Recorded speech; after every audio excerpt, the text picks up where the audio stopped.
Hi, good afternoon. Happy Friday. I was asked to give the young adult perspective on the gospel reading for this week. And at first, I was terrified. Oh my gosh, I can't speak on behalf of an entire group of people. But then I thought, well, what if I asked others' opinions? And so I asked Theology on Tap, and one of our members pointed out an exciting thought to me, and I thought I'd share that. Have you ever been the last to know something? One of my dear friends came home from a stint of 2 years abroad, and she was very surprised to find out about a word that to me was completely commonplace. See, there's this word, bougie, and it's kind of a slang term for, uh, and generally used to denote wealth, status, money, so on. But young adults have kind of taken it to sarcastically point out anything that they feel is a status of wealth that they can't get to. So someone who gets coffee every day from an expensive place might be bougie, or even the shop itself might be bougie in that it's upscale and nice and pretty and expensive. And my friend was completely surprised uh, when I used this term in a story, and she literally stopped my story to have me explain it to her. And I was equally as surprised because to me, it's been very commonplace and is often used in many conversations that I have. And most of the time, when we meet someone who knows something or doesn't know something that we think they should, we tease them if we're friends with them.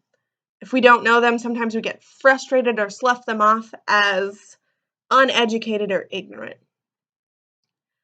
And sometimes, even if only subconsciously, in all those situations, we take on an air of self-righteousness. I'm better than you because I know something that everyone else seems to know and you don't.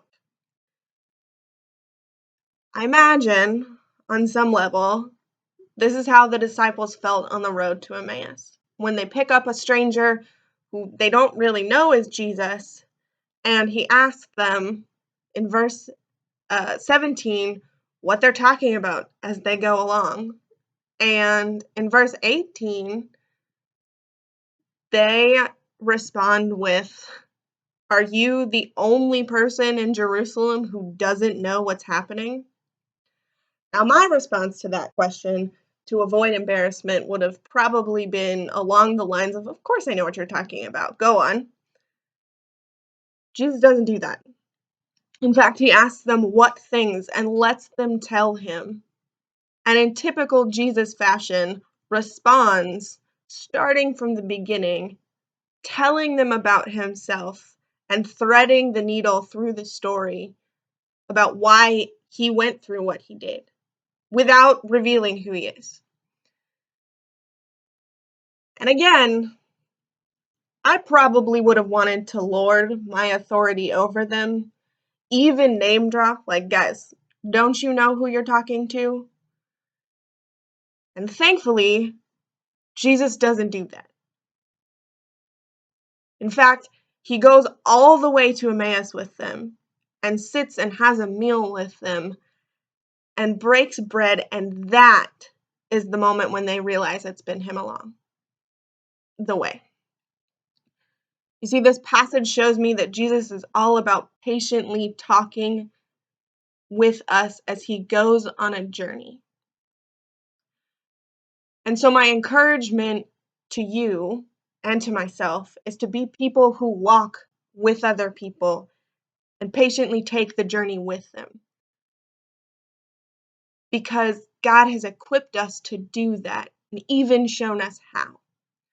Now, while we can't literally walk with anyone right now, I pray that we find creative ways to walk with people and love them. Maybe it's calling up a friend and listening to them rant about their work struggles or their family issues or even their faith concerns. And maybe it's drawing the thread like Jesus did through the scriptures to help them understand.